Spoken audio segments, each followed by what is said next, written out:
The Nephilim across the board has always been understood to mean the name of the offspring of the unholy union between these sons of God and human women. I never understood this as a reality right from the start based on the simple reading from the sentence structure of the text. When I understood what the common understanding was, I figured I was in error and, embarrassed by my confusion, just put the thought away, but it kept pulling at me. Recently, there has been a controversy over the issue of giants, a second incursion after the flood, and how they reappear. In my studies, I also accumulated many myths and legends of giants throughout history which seem to tie into the Genesis 6 Nephilim giants. With the myths of the hollow earth directly linked to giants and Theosophy's description of a genetic strain of surface dwellers and of a mixed race and a pure one living inside the earth, all of this seemed to come together. I then decided, after considering all of the evidence, that in fact I was onto something and I was not in error.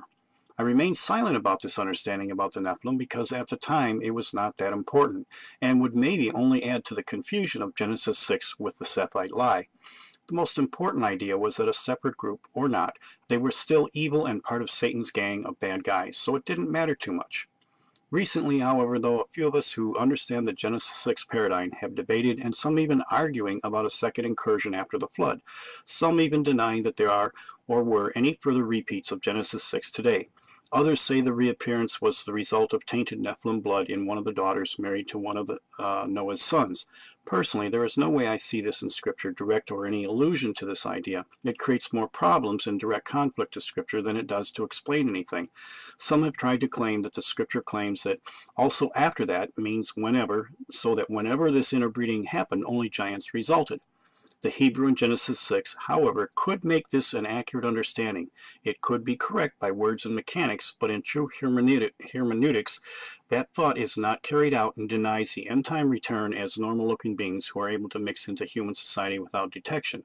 This concept also is not consistent to the universal myths and actual archaeological findings either. So with all of this infighting and debate, maybe it is now time to stand out from the others and share what I believe the Lord showed me right from the start about Nephilim and the Gibor. First, my disclaimer and preventive maintenance for future headaches and heartaches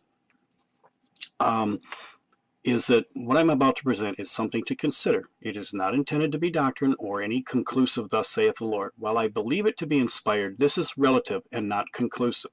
So for my many colleagues and religious henhunters out there that are ready to jump on anything different or new, I say relax. I am not giving you any pretense to call me names like heretic or false teacher.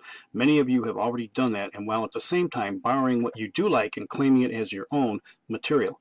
If I had a PhD, I would be quoted, but as a welder from Detroit, I'm not given credit for anything good, just knocked for what you dislike or disagree with. Lord, save me from your followers. I know a carpenter and a bunch of fishermen who had the same problem, so not to compare myself to them, but maybe I am in good company facing the same challenges they once faced. So with all of that disclaimer, let's dig into the text of Genesis 6. Look at the text in Genesis 6. We are first told that the sons of God saw the daughters of mankind and took them as wives, all that they chose. Then there is the addition that in this same time and after that time there were giants upon the earth. My question to pose to you is based on the sentence structure and context. Are the giants the name of the offspring, or are they a separate group of entities that are simply there when this mixing happened and are said to return after judgment and the destruction of the flood? The sentence structure can, in proper use, go either way until you replace the giants as the offspring. In doing this, the sentence structure may make my point. So let's read this as if the Nephilim is the name of the offspring. There were offspring in the earth in those days, and also after that, when the sons of God came into the daughters of men and bore children. Well, it almost seems silly that they would be mentioned in this way because, of course, if they are the offspring and the result of this union, they had to be there then. I believe the only thing that makes sense is that this is a separate group that is simply there when this unholy union happens. The proof in this can be in the rest of the next statement, further defining the specific activity and the result, and the description of the Gibor. Let me paraphrase it using the possible sentence structure and possible intent of the writer. The sons of God saw and took wives of mankind and produced children. And when this happened, there were giants in the earth then who came back afterward, when the sons of God came into having sex with females, and they bore children to them. The same, meaning the offspring of this union, the children, not the Nephilim. Then we get the detailed information about the offspring as the mighty men which were of old, men of renown. They were, number one, men who were of old, meaning, based on the words 5769, they were mortal men that were made eternal. They were mighty men, the Gibor, Strong's number 1368. They were valiant or tyrannical warriors. Number three, the renown, which is from Strong's number 8034, and we're told from the root of 7760, and we're told to compare that with 8064. Now, when you do that process, you get a combination of the idea that these renown were famous warriors disguised or taking on the role of a heavenly authority, as in being worshipped as gods. Number four, what we know from history and archaeological findings are the fact that all cultures and races on all continents and islands worshipped a pantheon of gods and goddesses said to come from the heavens and their offspring, or hybrid half-humans, half-gods. When we see other scripture as to what the Bible says are worshipped in 2 Chronicles 33:3, we get the description of humans who were worshiping the host of heaven. This would be heavenly residents that came from above and their hybrid offspring, exactly what history and archaeology confirms. Now, in all of the combined legends and myths, not all the gods or offspring were giants. Some were, but most were not, with most of the offspring being ones who intermingled with the human society unknown for who they were because they looked just like regular human beings. If the Nephilim were also the Gibor, would not all of the myths and legends be consistent with all offspring being giants?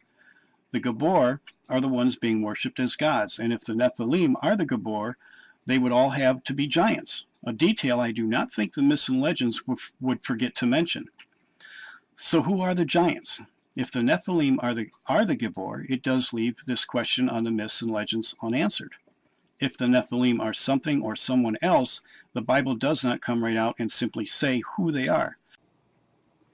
Both groups, the Nephilim and the Gibor, were worshipped as gods, but they may have two different variations as the seed of the serpent.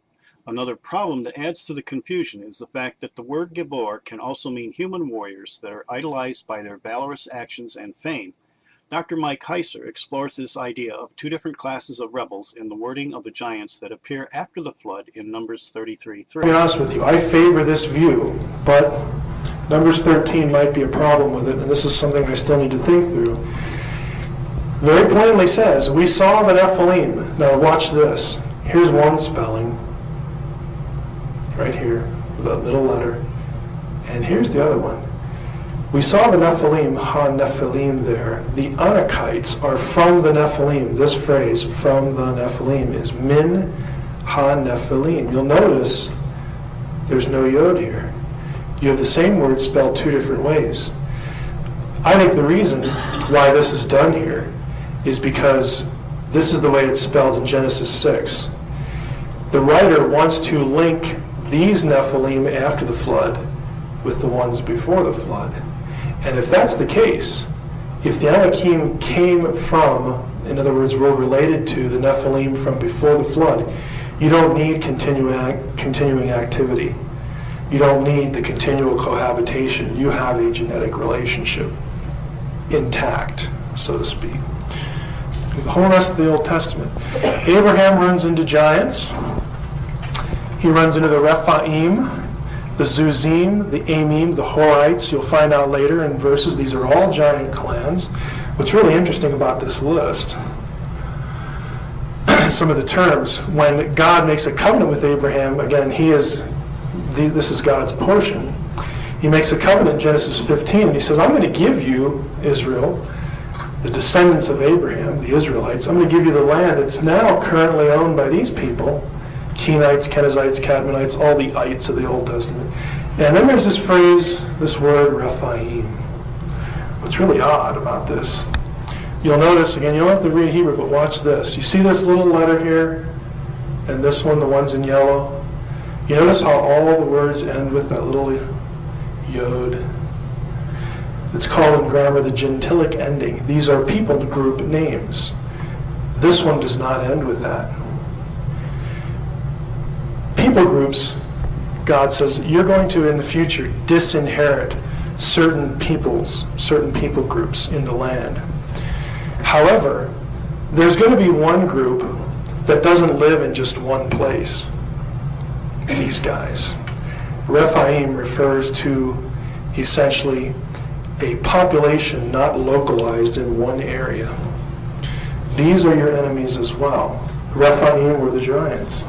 There might be some compelling evidence alluding to a connection with another group that is mentioned as part of the Satanic Rebel Alliance. For this idea to be understood, unfortunately, it includes elements that are just way too out of the box for most traditional churchgoers and traditionalists in the so-called scientific community to even begin to believe. Satan has hid many truths that are described in the Bible as laughable, silly ideas on par with a flat earth or the moon made of green cheese. The first hard concept to come across is the fact that somehow the earth is hollow. It somehow exists as a two-chambered pocket separated by a huge chasm with openings at the poles now covered by ice. Why this concept becomes so important is because this inner realm was given as a dwelling place to a certain group of people as a judgment from God, but also to protect and preserve them for a future purpose. They and their descendants, after this judgment was imposed, were excluded from salvation and separated from surface dwellers, given an impediment of some kind and yet made powerful by God. First, we have to see these missing elements. I will briefly show these claims from the scriptures and themselves, taken from my series on the hollow earth. The first place we will look at in the Bible is Luke 16:19 through 26. While speaking to his disciples about stewardship, faith, and forgiveness, Jesus told an actual literal story of Lazarus and the rich man. He does not name the rich man, but he names the beggar Lazarus. Whenever Jesus spoke a parable, he never used personal names or specific geographical locations. The proper rule of interpretation is whenever names are used for persons or geographical locations, this text is to be taken as a narrative of an actual historical and literal event. Among evangelists, this text and quote by Jesus is taken as a literal historical narration of a real event. Understanding this, the descriptions of the geography must also be literal and true. Luke 16:19-26. There was a certain rich man, which was clothed in fine linen, and fared sumptuously every day. And there was a certain beggar named Lazarus, which was laid at the gate, full of sores, and desiring to be fed with crumbs which fell from the rich man's table. Moreover, the dogs came and licked his sores. And it came to pass that he died, and was carried by the angels into Abraham's bosom. The rich man also died, and was buried. And in hell he lifted up his eyes, being in torments, and saw Abraham far off, and Lazarus in his bosom. And he cried and said, Father Abraham, have mercy on me, and send Lazarus, that he may dip the tip of his finger in water, and cool my tongue, for I am tormented in this flame. But Abraham said, Son, remember that you in your lifetime received your good things, and likewise Lazarus evil things.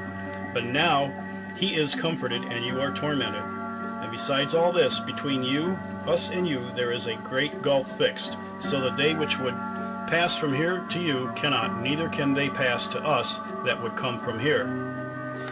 Now let's look at the geographical details described in this text and disregard the spiritual implications for now. We have two areas or chambers separated by a gulf or a chasm, which is fixed. When we hear of Abraham's bosom, we usually think of the upper front body part area between the arms. Some say this is an allegorical reference for a fondness. The proper meaning here has been lost by a cultural expression common 2,000 years ago but foreign in today's world. Any Bible dictionary will reveal to you that bosom refers to the bosom of a garment. That is the hollow formed by the upper forepart of a tunic. This is a rather loose garment bound by a girdle or sash around the waist, used for keeping and carrying things, the upper fold or the pocket. This literal event told by Jesus describes a two-part pocket that is eternal or subterranean. One area is negative and one positive, but separated between each other by a gulf. This was the Old Testament concept of hell or Sheol as being a place where all departed souls went into one or the other place. But notice from the text, even though departed spirits lived there, it was also a very physical place inside the earth. The Bible contains additional scripture to support this idea of a two-chambered hollow earth. Psalms 116:3 states, The sorrows of death compass me, and the pains of hell got a hold upon me. I found trouble and sorrow. The word pains in Hebrew is metzar, meaning something tight. It comes from the Hebrew word kabah, meaning a paunch, as in the cavity or the first stomach of a cud-chewing animal. They have more than one stomach. So you can see that in the etymology of the word for pain, we get an understanding of a two-chambered hollow earth. In addition, words such as sea, abyss, pit, and the deep interchangeably mean the same place within the earth. When the flood waters came, the fountains of the deep burst forth to the surface, as described in Genesis 6. Where did they burst? Subterranean. H.M. Howell, a Christian educator, wrote in his book Cosmic Problems Solved in 1895, he believed that a parallel existed between the ocean currents and the four rivers mentioned in Genesis 2:10 through 14, as flowing out of Eden. Eden then would be on the concave side of the globe, with the waters welling out through the hole at the South Pole, completing its course back into the earth at the opening in the North Pole. Current theories of the location of Eden do not match up with the modern geography, and even known changes from the ancient conditions give no conclusive results. Some have even tried to say Eden is in another dimensional plane on the same earth, and that is why we cannot find it. But a further search in the scriptures can provide a better logical answer. The death and resurrection of Jesus created the bridge back and the way for all who believe in him. Ephesians 4:9 says, "Now this he ascended." What does it mean but that he also first descended into the lower parts of the earth? Two different results from two different areas were accomplished by Jesus in this inner realm. Matthew 27:52 and 53 said, "And the graves were opened, and many bodies of the saints which slept arose, and came out of the graves after his resurrection, and went into the holy city, and appeared unto many." After this resurrection, the upper half of Sheol was left empty. Now, upon death of those born by the Spirit, they go directly to be with the Lord in the heavenly dimension, as mentioned in 2 Corinthians 5:18 or 5:8. In the lower chamber, Jesus declared something to the fallen angels and their offspring from the Genesis 6 event. 1 Peter 3:18 through 20 states, "And being put to death in the flesh," meaning Jesus, "but made alive by the Spirit, by whom he also went and preached to the spirits in prison, who formerly were disobedient, when once the divine long-suffering waited in the days of Noah while the ark was being prepared." Preached in contextual use does not mean that Jesus preached the gospel. The word, without a modifier, simply means to declare something. The contextual use of the spirits refers to disembodied angelic spirits, not human ones. A further description of this visitation by Jesus is mentioned by the prophet Isaiah as declaring a further judgment on the angels that sinned, mentioned in Genesis 6 and Isaiah 26. In the next part of the series, we will discuss this in more detail. For our sake here, it is important to see that Jesus went to both chambers right after his death and before his ascension into heaven. Understanding this by the Bible's own statements draws some rather interesting conclusions to the two chambers that are mentioned. The lower chamber is the realm called hell, and commonly understood as a place for all things damned, angelic or human. What is not understood is the full understanding of just what this empty upper realm is. If Abraham's bosom, as defined by Jesus' own word, is the inner realm that he went to upon his death on the cross, as the Bible clearly indicates, we need to take notice of what else Jesus called this realm. Jesus told the thief next to him on the cross that today you shall be with me in paradise. Now keep in mind, after the cross, Jesus did not ascend into heaven first. He went down, then up. Jesus went into the bowels of the earth, to Abraham's bosom, where Lazarus went, which was paradise, along with the thief as promised. At this time all were released and ascended into the very presence of the Lord. The upper chamber is now empty of the faithful and sealed somehow from entrance. It is very important to understand this connection, because many further implications are made by this. The Bible will always define itself by itself. It is amazing, after these clear connections, that we have another verse that defines for us something more about paradise. Revelations 2:7 states, "To him that overcomes will I grant to eat of the tree of life, which is in the midst of the paradise of God." We know that the tree of life is in the Garden of Eden. There is only one tree of life. That would mean that Eden and paradise are one and the same, and so is Abraham's bosom. Where are they? Inside a hollow earth. It would also mean that H.M. Howell, over 100 years ago, had it biblically correct. The Garden of Eden, then, is not on the surface in some invisible never-never land or forgotten ethereal place, but subterranean. Many cultural myths of man ascending from an inner earth are but a trace memory of what the Bible concurs, and it gets even stranger. What about openings to a hollow earth? Could some of the ideas of holes at the poles have any merit? Most all of the explorations by all nations searching for a hollow earth in the 19th and late 20th centuries were directed to the Arctic and Antarctic poles by their knowledge about ancient myths, legends, possible history, and some even by the scriptures in the Bible. Recent satellite pictures over the North Pole have been revealing, to say the least. Why have we not heard of this controversy in the news? Almost all nations who can afford to have an outpost around the Arctic and Antarctic areas for scientific studies and research are present in both locations. Our own Air Force has Project HARP, High Frequency Active Auroral Research Program, is a huge antenna array directed toward the North Pole. HARP carries its own legendary mysteries like Area 51 in Roswell. Does the Bible shed any light on any of this? I think it does. Job 38:30. The waters are hid as with a stone, and the face of the deep is frozen. This is very interesting indeed. The waters hid are the internal waters of the deep or abyss, the subterranean waters. The excess flood waters, now frozen, covers the face or opening of the abyss like a stone on top of it. This covering of ice over the openings are what we call the Arctic and Antarctic circles. The actual process is described in the scriptures also. Psalms 33:7 says, He gathered the waters of the great sea together, and as a heap he layeth up the depth in storehouses. Also, Job 26:10, He hath compassed about the waters with bounds until the day and night come to an end. He hath compassed literally means he inscribed a circle to cover over the face of the subterranean waters. The words have an emphasis that this is a transfer resulting in hiding the subterranean storehouse like a treasure. The idea of a transfer suggests a change from a prior condition. This is described in 2 Peter 3:5-7. Before there was a flood, there was a complete easy access in and out of both realms.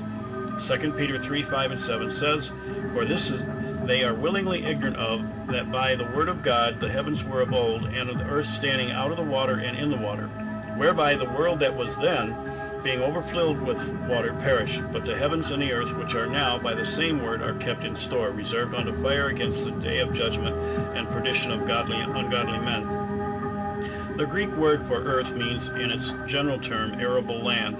The Greek word synesteo for standing is better rendered as united together. In this sense, submerged land or flooded land is not what is mentioned here, but rather surface land out of the waters and surface land in the waters as subterranean. With this understanding, we can see that the arable land was united together out of the water and in the water, but the flood changed this. Verse 6 states that the world, as an ordered arrangement that existed before this, was destroyed or changed by Noah's flood. Now the face or openings at the poles are covered over by the frozen waters, and the inner and outer realms separated from each other. The upper chamber, the Arctic North Pole, according to Job 26:10, will be part frozen, exposed, and yet had some kind of boundary set before it, making it unapproachable until the end of time. The lower chamber, the Antarctic South Pole, is frozen over and sealed off, but it will be breached at some time in our history. The prophet Amos describes this in his book, which will be discussed in the next part. A possible rendering of Job 26:8 states this breaking in or breaching. He binds up the waters as a thicket, or like as a fortress, before broken into a hidden opening underneath. One chamber is empty of population, and its opening is sealed off by some kind of border until the end of time. The other chamber thrives with a rebel alliance population destined to make an alliance with surface dwellers and will invade it from below. Nothing down there is any good or has any redemptive value.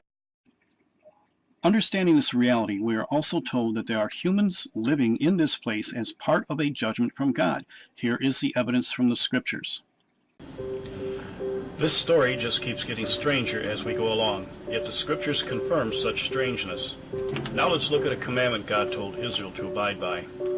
Thou shalt not make unto thee any graven image or any likeness of anything that is in heaven above, or that is in the earth beneath, or that is in the water under the earth. Exodus 20:4. Also, woe unto the inhabitants of the earth and of the sea. Revelations 12:12. As we understand that Eden is in an inner earth domain on a literal physical plane, there is a further implication of inhabitants that are actually existing down there.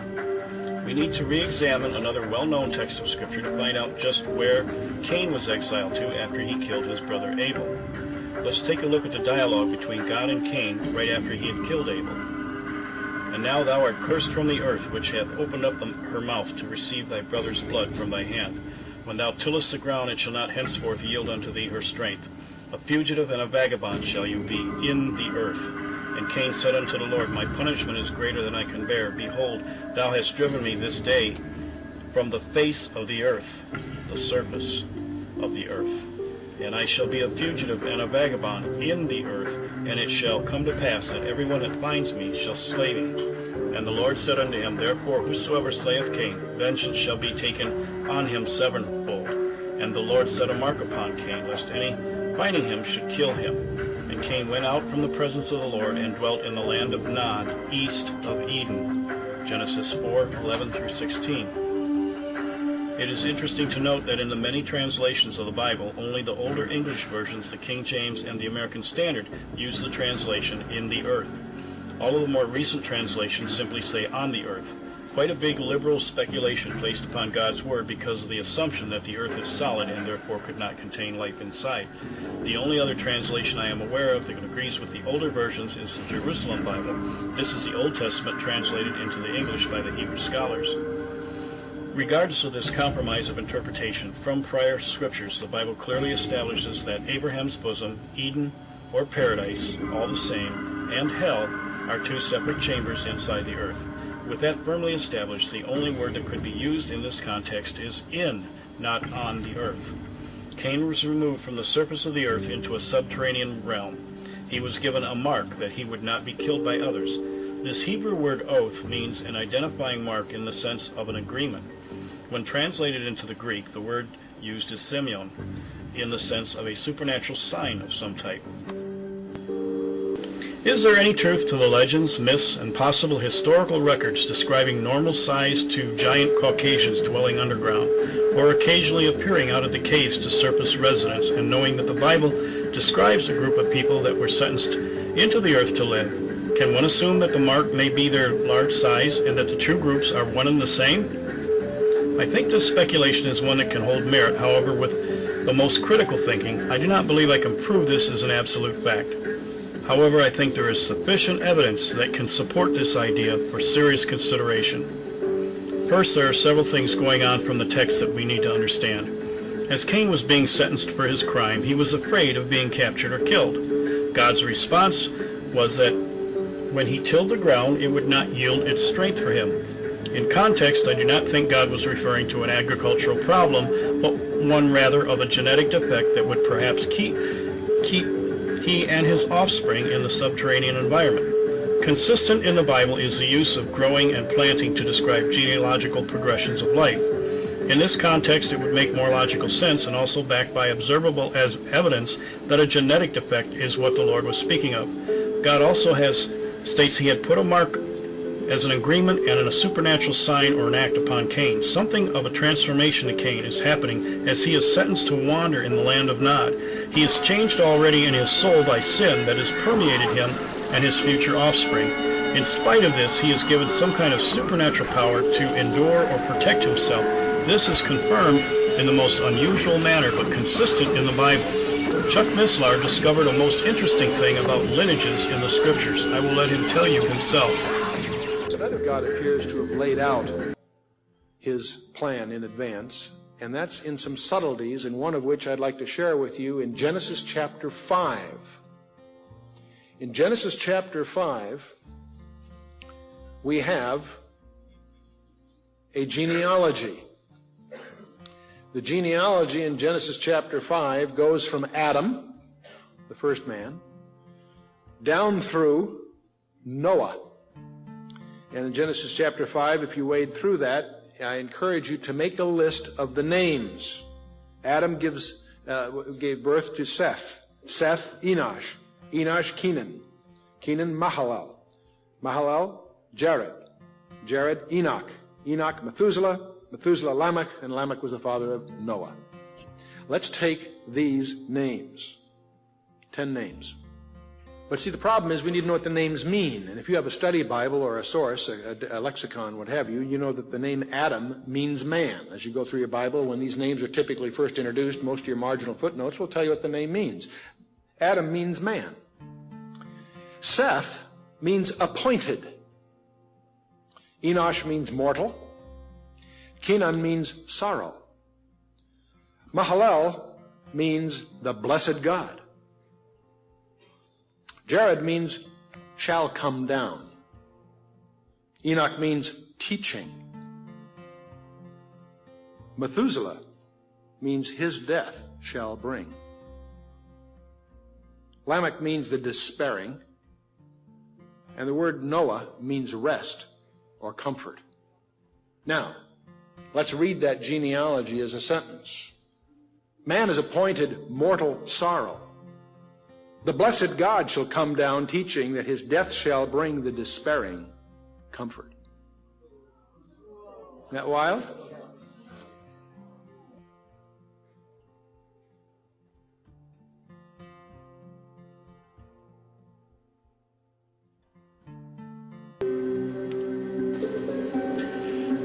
This kind of biblical interpretation recognized in the Hebrew culture is called Assad. Although seemingly mystical, it is perfectly acceptable as part of proper biblical interpretation.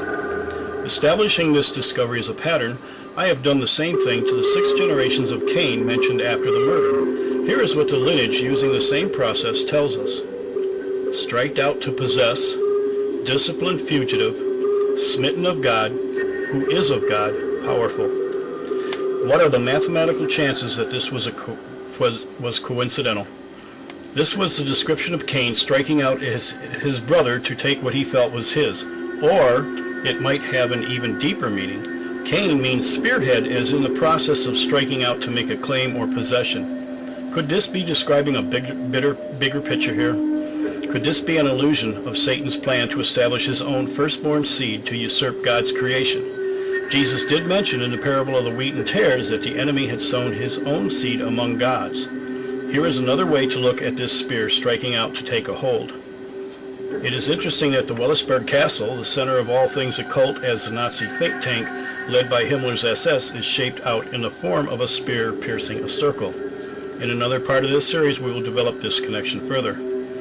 As the encrypted message continues, Cain was disciplined by being sentenced to be a fugitive and a wanderer in the earth, and also smitten or stricken with a defect, but yet given a supernatural power. This power was ordained from God himself to fulfill his purposes. It is recorded that Cain's descendants were the first to raise animals for food, create the arts and music, first to build cities, and the first to work in metals, making implements of war. Could the mythical power of the virile Yah be a part of this power, or is it the stature and height, or perhaps both? Whatever their power is, it is supernatural and part of God's overall plan to fulfill his will. This interpretation is the only one that has logic and supported by observable evidence, even if the only surviving evidence is in myths and legends. The traits of Cain and his descendants also correspond to Noah's son Japheth. This connection is also important to understand another explanation in history, as we shall soon see. Genesis 9:27, God shall enlarge Japheth, and he shall dwell in the tents of Shem, and Canaan shall be his servant. 6601, Patha, is the word in Hebrew used for enlarged. It means to broaden or open one's mind to increase, but this also has a dark side connotation to the word, as having a potential of vanity. The above text could be telling us details about the descendants of Japheth that are familiar to those of Cain's. This would literally mean that the descendants of Japheth would have a genetic inclination, but not exclusive, to build, explore, discover, create, and invent. But they would also think they were better because of and by their own accomplishments.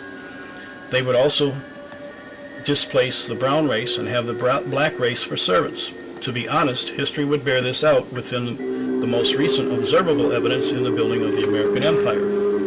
We know that Japheth was Caucasian and had the similarity to Cain. It is not a coincidence once you add up the evidence. This connection identifies and explains the legends of large white tribes from an inner earth. I have to make a disclaimer here that I am not bashing the white race, as I am a member of this group. I am also saved and secure as a child of God by his grace. I recognize God's grace and mercy and transforming power. All three races have specific positive attributes and a dark downside. All must also take responsibility for their own actions and accept God's forgiveness and transforming power likewise. If you will go to my website and look up the two seeds, you will find the rest of the story from the other races of mankind. All have sinned and none are without fault or accepting God's mercy. You might ask why I am putting an emphasis on the giants with Caucasians. No, I am not a racist, but race does seem to have an important element in part of this mystery. From fossil records, we can see that all races existed before the flood.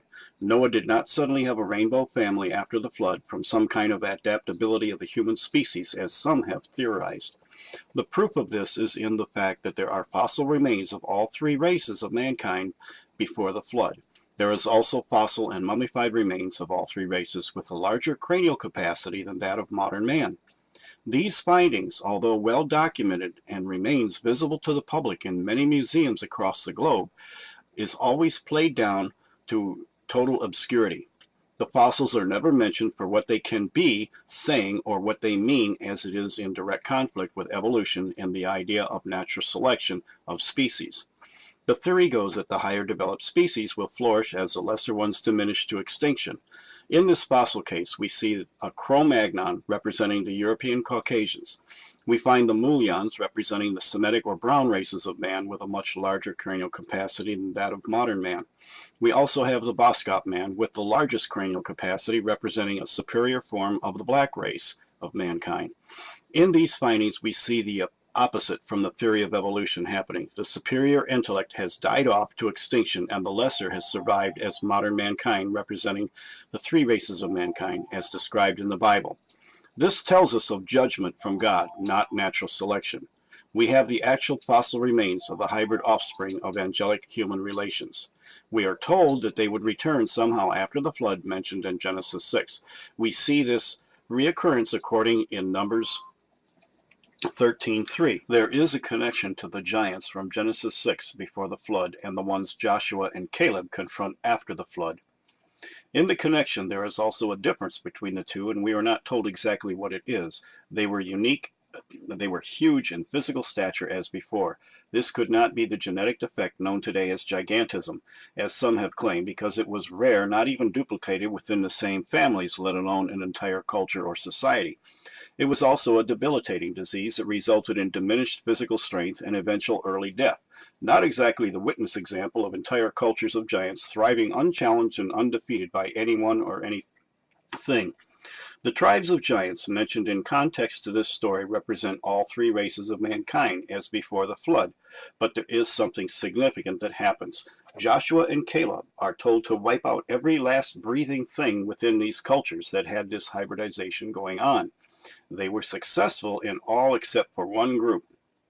This group fled into the camp of the Philistines and found refuge, never to be removed, but integrated into the Philistine culture and society and flourished.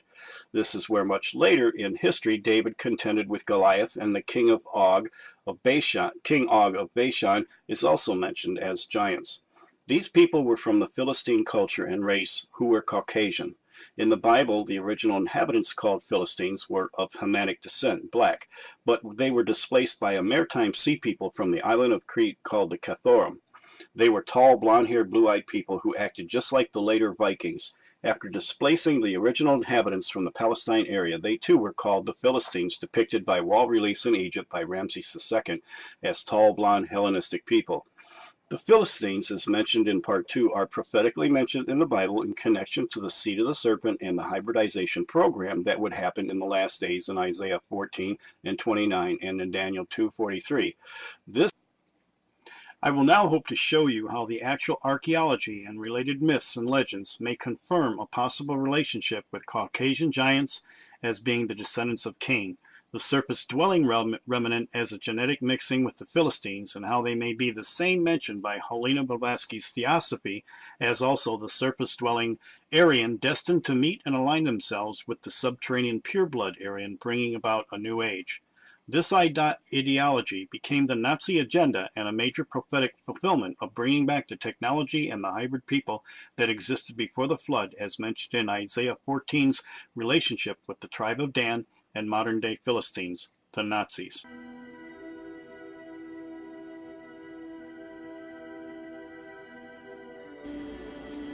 Large burial mounds are found all throughout Central and Eastern America. They are said to be much older than the tribes existing in the area. Most tribes agree with this and from their own stories of the past. When some mounds have been excavated, giant human remains are discovered. Some anomalous artifacts are also revealed. There are claims today that the Smithsonian Institute, as well as others in the scientific communities, are involved in suppressing and covering up anything that would conflict with the belief in evolution. Here are only a few incidents that can indicate this. In April 5, 1909, edition of the Phoenix Gazette carried a story entitled, according to the article, a man named G.E. Kincaid made an astonishing discovery while on an expedition sponsored by the Smithsonian Institute in the Grand Canyon. Among his findings, a mammoth chamber about 1,400 feet underground from which radiates dozens of passageways like spokes of a wheel. Several hundred rooms, some of which contain artifacts such as weapons and copper instruments of a kind that have never been known to be native to the Americans. A crypt containing mummies, all adult males wrapped in bark fabric. A shrine containing a Buddha-like idol sitting cross-legged with a lotus flower in each hand. Stone tablets on which are carved mysterious Egyptian-like hieroglyphics. The article also mentions a legend of the Hopi Indians that say their ancestors once lived in an underground cavern world in the Grand Canyon. In 1892, Frank Burns of the U.S. Geological Survey reported that he had found strange coffins in the Knuth Cave along the southern branch of the Warrior River in Murphy's Valley, Alabama. The wooden coffins appeared to be hollowed out by fire, then chiseled with stone or copper tools. Each coffin was 7.5 feet long, 14 to 18 inches wide, and 6 to 7 inches deep. The lids were open on empty coffins. The specimens were sent to the Smithsonian Institute. However, museum officials suggested the coffins might actually be troughs. In any case, the museum lost the artifacts. While searching in a cave near the Grand Canyon at Barrac de Colbert in northern Mexico, in the early 1930s, explorer Paxton Hayes came across 34 mummified men and women. All had blonde hair, all rose to heights between 7 to 8 feet. In 1833, soldiers digging a pit at Lompoc Rancho, California, unearthed a 12-foot-tall giant with double rows of teeth, both on top and on the bottom. The Lompoc's giant's teeth were unusual, but they were not unique. Another ancient skeleton found on Santa Rosa Island off the coast of California showed the same dental peculiarities. In 1879, some Indiana archaeologists dug into the ancient burial mound in Brewersville, Indiana, and unearthed a human skeleton that measured 9 foot 8 inches in length. The bones, which were stored in a grain mill, were swept away in a 1937 flood. In the 1880s, while digging in a mound at Sarie in Bradford County, Pennsylvania, a reputable group of antiquarians found skeletons of humans measuring not only above 7 foot tall, but having skulls with horns, located about 2 inches above the eyebrows. The diggers, including 2 professors and a Pennsylvania state historian, turned what they found over to the American Investigating Museum in Philadelphia, but the bones were afterwards either misplaced, stolen, or lost. In 1903, on an archaeological outing at Fish Creek, Montana, Professor S. Barr and his group of Princeton University students came across several burial mounds. Choosing one to dig into, they unearthed a skeleton of a man about 9 feet tall. Next to him were the bones of a woman who had been almost the same size. Nature magazine, in its December 7, 1891 issue, reported that at a depth of 14 feet into a large Ohio burial mound, excavators found a skeleton of a massive man in copper armor. He wore a copper cap while copper moldings encased his teeth. Copper armor also protected his arms, chest, and stomach. At his side by the skeleton lay a woman, probably his wife.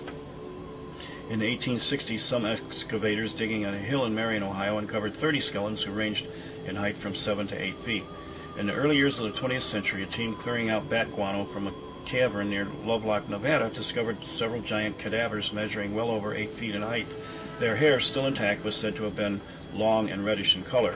Like many other things connected to Bible prophecy, there is a cover-up on a massive scale to the truth about our past, present, and future.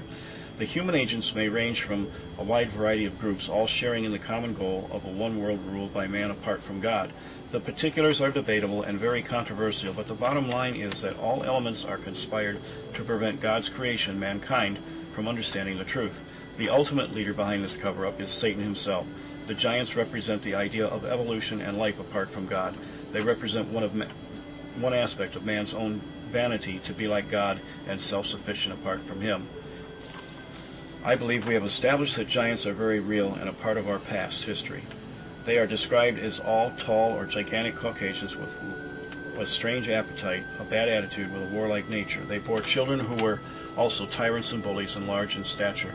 The word descriptions of many of their names also suggest they have a shine or illumination to them, many times having 6-digit fingers and toes and a double row of teeth.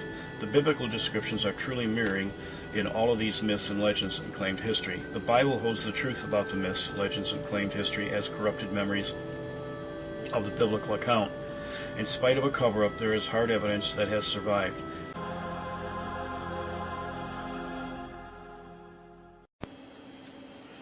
As common as the flood account is throughout the whole world, so too is the account of giants.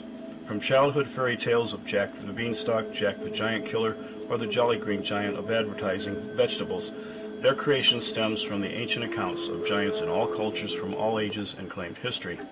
I will briefly encapsulate a few examples from a vast amount of legends and myths from all over the world. Beginning in the east, we have the Dyatsas, which produced the Asuras as large shining ones. In Thailand, we have the Yak, where we find huge stone jars with lids strewn about in a path starting from northern India through Thailand down into Laos and Vietnam, suggesting a migratory pathway that belonged to some very large owners. In Sri Lanka, we have the legends of the Mahashina, depicted as white giants. We have the biblical Nephilim, mentioning tribes of giants from the Zanziman, the Emites, the Rephaim, the Anakites, and individuals like Og of Bashan, being about 9 foot tall and having 6-digit fingers and toes with a double row of teeth, and of course the famous Goliath as a Philistine, a big white guy with a bad attitude. We have the Greek and Roman Parthenons, consisting of deities that were giant gods and their offspring, the Titans, Hercules being the most famous. We have the lion men of Moab. We have the Assyrian god Zoroaster, who was a large bearded white man that flew in a shiny disc and wore a pennant of a German knight's cross. We have the jinn of the Arabic world with an Islamic folklore about 4 giants, 2 of them whom were named Gog and Magog. They were sent out to guard the 4 corners of the earth. Later, this myth may have been modified in Russia and described the 2 giants, Gog and Magog, who came out of the Euphrates River to guard the pillars and opening to the mythical gates of Alexandria. This account sounds similar to the prophetic account in Revelations, where the 4 spirits are loosed from the Euphrates and prepare the way of crossing for the kings of the east to invade Israel in the valley of British lore has 33 wives of a Roman emperor that were exiled from Rome and washed ashore in England, who then married with demons and produced the giants Gog and Magog. Irish lore claims that they are descendants of Gog. In Europe, we have ogres, trolls, and other giants in myths and legends. Thor, Grendel, and Freya of Nordic myths as part of Wagner's operas are the most familiar of the Norse gods. In Greenland, the Inuit have a legend of an Inuit hunter who faces Sakil Yuusi of the Tarnuk-ak, or long-ago people, who in past times made the Inuit disappear.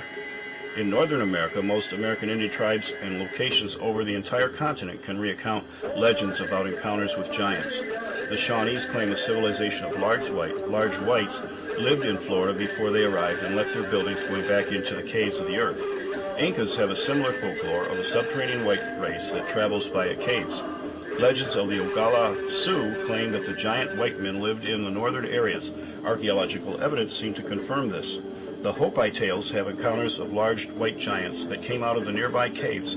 They also claim and found the founding of their religious beliefs came to them by encounters of the Bahana, large white brothers that came from the heavens. Above every teepee was placed their main icon, a sign of good luck, the swastika. In South America, we have the Viracocha of the Incas, Kukulkan of the Mayans, and Quetzalcoatl of the Aztecs. And in the central area is Gucamas. They are all described as gigantic or tall white bearded gods that came from the skies. Viracocha was said to have made giants and then humans. The giants were named after him and were tall bearded white humanoids and are said to have built the cities in the area. It was said that the giants soon ate all the game and then began to eat humans. They all became corrupt and Viracocha destroyed them in a flood. Spanish explorers found large human bones and skeletons, and the natives told them of the Viracocha. When they came upon the ruins at Tiwanaku, Bolivia, the explorers were told that the Viracocha built the city in one night by floating 2 to 5 ton blocks in place by a magic trumpet.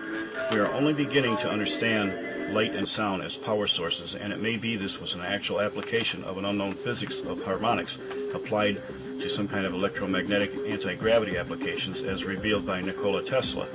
The fierceness of these deities reflect upon the cultures of the Incas, Mayas, and Aztecs as they practiced cannibalism and rituals of sacrifice ripped out a person's heart while they were still conscious. In spite of such depravity, the giants also bestowed upon their human worshippers technology beyond their proper time frame. Many of the tribes performed trepanning, a form of brain surgery, and Mayans had a calendar as accurate as our modern-day atomic clock. In all of the myths and legends of giants, there is one that is always left out, and yet is pivotal to understanding how these ancient mysteries have already affected our own modern history today. Helena Blavatsky was born of Russian nobility and later moved to New York in the late 1800s. She has been credited as being the godmother of the New Age movement. She traveled extensively and combined myths, legends, religions, and pseudoscience to a philosophy religion called Theosophy, melding Hinduism, Buddhism, and Taoism and the mystery ancient schools of Egypt, the Mithraism of the Grecian and Roman empires, and Babylon. She brought back the serious worship of these ancients as an updated intellectual form of Gnostic philosophy. Her 2-volume text, called The Secret Doctrine, has impacted the world almost as much as the Bible, only in the opposite matter. I personally call her the anti-Moses. She defined a time when the golden age of the gods dominated the earth. It was said that there were 7 different races that had superhuman power, created from dirt and primates. They soon misused their powers and became violent and tried to dominate each other. Some were giants, others were grotesque like monsters. The gods realized that they had to find a solution to this problem. They created a new Superman to dominate and eventually lead the others back on the right path. This new stock came genetically from the gods themselves and were supposed to be superior in strength. Trained by the Manu, gods from the heavens, they were isolated into the high mountainous regions to prepare for their future roles as leaders. The other races discovered the plan, and war against the new master race began. The master race wins the war, but in the process loses their spirituality and their powers. A religion was given to them by the Manu, and a special sign showing their uniqueness apart from the other races. It was the sign of the sun wheel. This symbol, as described by Blavatsky, revealed the flow of the electromagnetic creative flow, Fohat, as a pure energy consciousness called Atma, which came from a hollow earth from the north and flowing back into the pole in the south called the pit. This was also prophetic of the race's origin as coming first out of the earth in the North Pole, and then their prophetic eventual return to the underworld place or origin near the end of their Dharma cycle, which is going back into the opening at the South Pole, or the pit. The arm of this sun wheel depicted centripetal or centrifugal flows and indicated the past or future of the race. In Atlantis, the master race thrived, until another war broke out between other races and the Manu destroyed Atlantis with a flood.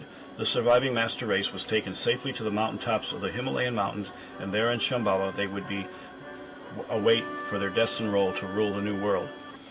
If you haven't guessed it so far, the master race was called the Aryan, and the sun wheel sign was called the swastika. This was the religion and driving force which brought the Nazis to do everything they did in their 12 years of global terror. We are still under the philosophy, and it is now being repackaged as a warm and friendly New Age movement, but that will be for another time. The Nazis were in pursuit of large white giants they believed to be their pure-strained blood brothers. Prophetically, they believed they were destined to make an alliance with them, using their supernatural power to rule the world. This then was the occult beliefs and driving force which they acted upon. Without realizing it, they were trying to bring back the world before the flood, the people, and the technology. So who were the giants? Are they the Nephilim? I believe this connection is doctrine and provable based on the Hebrew. Secular self-proclaiming gurus from the UFO and conspiracy communities will falsely claim that it means from heaven to earth they came down. They are not Bible scholars, and it does not say that in any true scholarly sense. The root of Nephilim, Nephal, does mean to fall, however. In the contextual use in Genesis 6, it literally means giants, period. So the Nephilim are giants with a connotation that they are fallen ones, but again, in context, only giants. They are rebels and they are evil. But is the Nephilim the same enemy group as the Gabor, as described as? I hope I have presented here the possibility that they may not be the same entity group as commonly thought. History, myths, and archaeology may point to a conclusion that the groups are different. Either way, they are part of the rebellion to God and on the same side of the war as enemy combatants.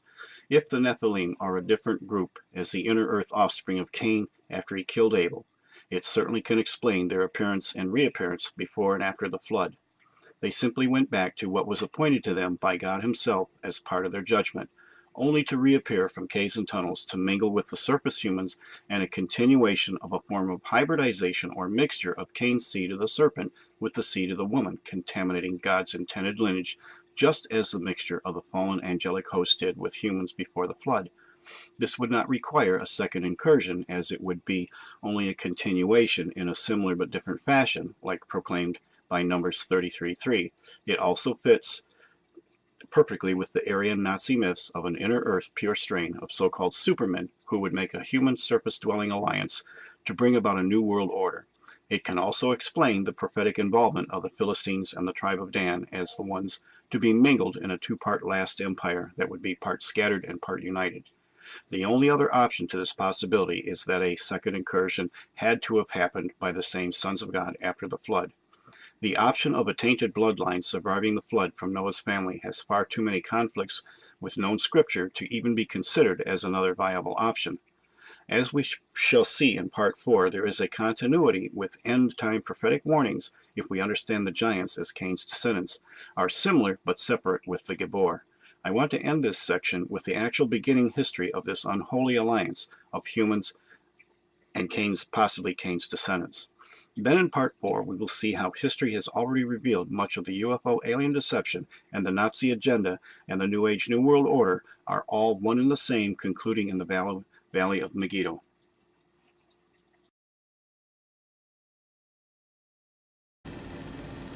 The Icelandic expedition was motivated by the belief that the local ancient text called the Edda may hold the key to finding the location of the survivors of Atlantis, their blood relatives and hopeful allies. Some thought they may be the descendants of the people living in Iceland and Greenland. Others thought they became the mythical Hyperboreans who now live in a hollow earth. Whatever their conclusions they left off next to Tibet. In several expeditions to Tibet, the last at the request of Buddhist monks, yielding many relics and ancient texts as desired evidence which the Nazis brought back to Germany. The Tibetan monks saw the Nazis as a fulfillment of their own prophecies, as the ones with the Shambhala power that would complete the final Dharma cycle of the Aryan and usher in a new age of enlightenment. With open arms, the Nazis conducted ethnic studies, earth magnetism tests, and were given access to the cave systems within the Himalayas, forbidden to others for centuries. A sacred volume of ancient texts said to be from the time of Atlantis, or from a biblical point of view, pre-flood texts, were brought back to Germany. They even enlisted over 200 monks as technical experts and SS officers who were taken to Wellsburg Castle, which was Himmler's SS Anernavi Nazi esoteric think tank. Soon afterwards, there was an announcement in the German papers that with the help of the Tibetan monks, the opening to the hollow earth had been discovered. This is when the 1938 expedition to the Antarctic began. The Nazis cordoned off an area of Queen Maud Land and renamed it New Schwabenland. Since that time, submarines from Germany established a regular route there. During the war, German submarines caught or captured in the areas discovered an overload of people. What should have been a normal crew of 8 to 12 men had as many as 50 people in them. It has been speculated that a colonization was taking place. A statement from Admiral Donitz may have confirmed this. As the head of the German Navy, Donitz told young submariners in school that if the war took a turn for the worse, they had already established a safe harbor to relocate to.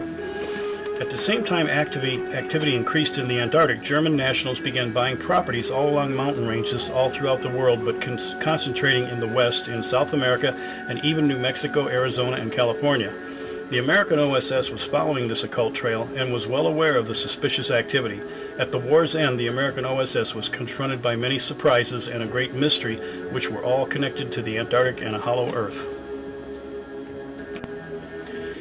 These mysteries, when added up and using little imagination, tells us a very remarkable story.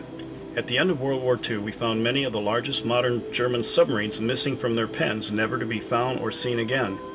As the Allies rushed toward Germany, the U.S. allowed Russia to take Berlin without dispute. We sent General Patton's group to Prague instead. As author Joseph Farrell points out in his book, Reich of the Black Sun, we were more interested in the Nazis' own nuclear bomb program and other developing technologies than we were an outward show of victory. We let Russia enjoy that part while we had bigger goals to complete. Prague was one place we knew was a key location for real war booty. This led the Allies to Nordhausen, where we found amazing discoveries. Nordhausen was a huge underground complex built into the mountains where the Nazis continued to manufacture and develop the new superweapons Hitler spoke of. Traditional history tells of captured rockets and jet aircraft, but until recently has always conveniently left out the other discoveries. Circular and triangular aircraft in various stages of development were also discovered. I have seen these for myself on U.S. archive microfilm. They are real. Although anything captured was conventionally propelled, they were still like nothing anyone had seen before. What also had been alleged to have been discovered were blueprints and plans of alternate energy sources and methods of propulsion, such as vortex implosion engines, electromagnetic gyros, and other advanced forms of technology. In other locations, experiments in high altitude and low temperature effects on the human body were also discovered, suggesting the preparation for a space program. I have seen these microfilm documents and have them in my own collection.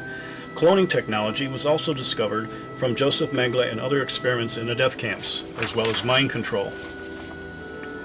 This caused a near panic to retrieve these important informations and discoveries and its creators and keepers of these secrets before anyone else. Operation Paperclip, Lusty, and Sunrise went into action to obtain these objects, people, and documentation. These programs ultimately became America's undoing, and I believe is even prophetically mentioned in Daniel 11:43 through 45. To get the details, I describe them in my book. This search made the OSS aware of other mysteries. As recorded in Guinness Book of World Records, the largest unsolved bank heist ever was the entire German Reichstag Bank. This is not including the many caches of looted gold recovered by the Allies after the war. This would be like someone conquering the U.S. and upon entering Fort Knox they find it empty, with everyone saying they knew nothing about it. The mysterious fact is that the entire tangible national economy disappeared. That does not happen by accident. While looking for the scientists and engineers working on Nazi Black Ops type programs, some were found, but most seemed to disappear, just as the highest man in charge, Hans Kammler. They, like the money and submarines, disappeared never to be seen again. As part of Lebensborn. a eugenics program, many Aryan women and selected SS men were used as baby breeders to recreate the pure Aryan.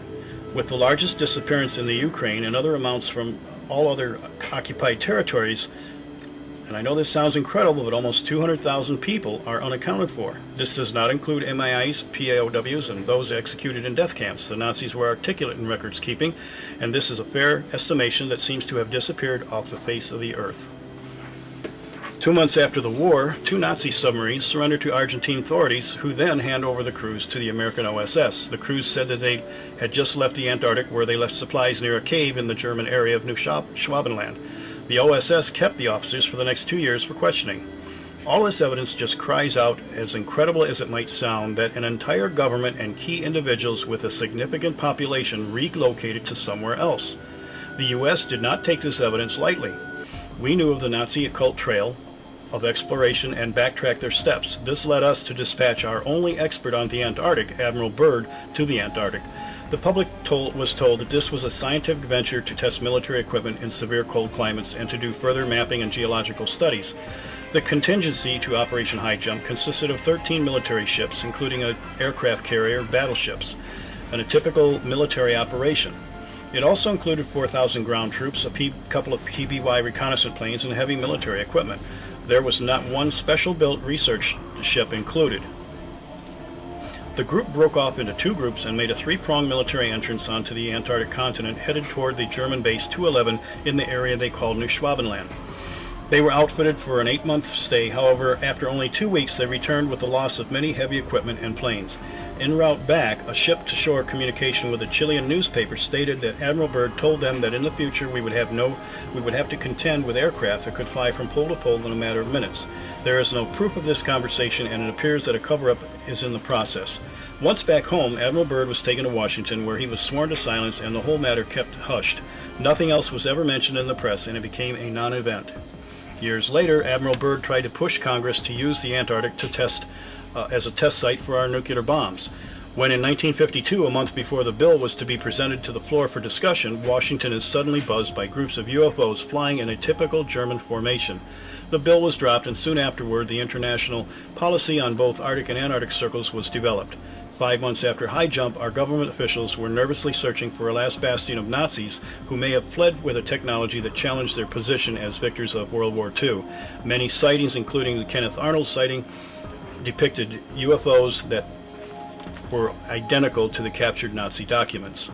What appeared to be a victory by the Allies in World War II was nothing more than a replay to the eventual fall of the Roman Empire. Rome had thought they had put a final stop to an archenemy Israel when in 70 AD Titus came into Jerusalem, killed the last group of rebellious Jews, the Zealots, sacked and desecrated the temple, killing all of the leaders, and putting to flight the rest of those who rebelled to Roman authority. Unfortunately for Rome, the very essence of Judaism, in the form of the followers of Jesus, remembered his warnings and fled into the mountains before the wrath to come. The believers of Jesus fled right into the eastern provinces of the Roman Empire to escape, and eventually into Rome itself. This was to the Rome's undoing, because from within a strange mixture of pagan and Christian beliefs transformed Rome into a holy Roman Empire, with the old pagan republic forever destroyed, all from within. At the end of World War II, the United States came under the same replay. As we smashed Nazi Germany and killed its leader, put the rest of the captured leaders on trial, we thought we had won. The rest of the leadership fled to a safe haven to start a second stage attack from the Antarctic. Another group, the Nazi scientists, who were the makers of secret technology, and the security forces, who were the secret keepers of this technology, were taken to America as war booty. The same internal transformation began in America, changing the old republic into a strange mixture of true Christianity and the theosophical beliefs into a system called the New Age.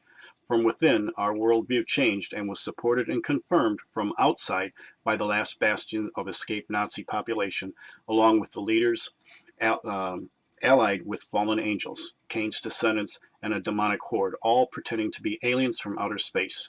Joshua and Caleb was warned not to take the spoils of war into themselves, as it would change them from within. We should have taken heed to the same warning. Next, we will see this alliance from hell in History Covered Up, and the real prophetic scriptures to see what has happened and what will continue on as the plan from hell, known as the mystery of iniquity.